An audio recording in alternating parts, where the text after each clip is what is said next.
ఒత్తిడితో కూడిన ఉద్యోగాలు, చెడు జీవనశైలి కారణంగా మానసిక ఆరోగ్యం వేగంగా క్షీణిస్తోంది. ఆఫీసుల్లో పని ఒత్తిడి, వ్యక్తిగత జీవితాల్లోని సమస్యల కారణంగా ప్రజలు మానసికంగా సతమతమవుతున్నారు. ఇది మనకు తెలియకుండానే క్రమంగా ఆరోగ్యంపై చెడు ప్రభావం చూపుతుందని అధ్యయనాలు సైతం నిరూపిస్తున్నాయి. సిగరెట్లు కాల్చడం వల్ల నిజంగా మానసిక ఒత్తిడి తగ్గుతుందా? నిజానికి సిగరెట్లు ఆరోగ్యానికి చాలా ప్రమాదకరం. ఇది అందరికీ తెలిసిన విషయమే.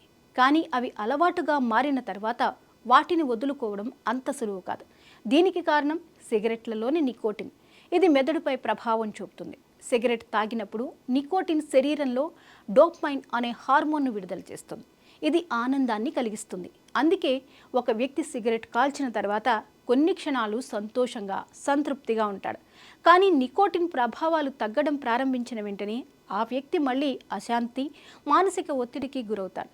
సిగరెట్ తాగడం వల్ల కొంత సమయం పాటు మంచి అనుభూతి కలుగుతుందనేది వాస్తవం. కానీ ఇది ఆరోగ్యానికి హానికరం. అంతేకాకుండా సిగరెట్లు కాల్చే అలవాటు క్రమంగా మానసిక ఒత్తిడిని పెంచుతుంది. ఎందుకంటే నికోటిన్ను దీర్ఘకాలికంగా తీసుకోవడం వల్ల శరీరంలోని హార్మోన్ల సమతుల్యత దెబ్బతింటుంది. ఇది ఆందోళన, నిరాశ సమస్యను మరింత తీవ్రతరం చేస్తుందని అంటున్నారు.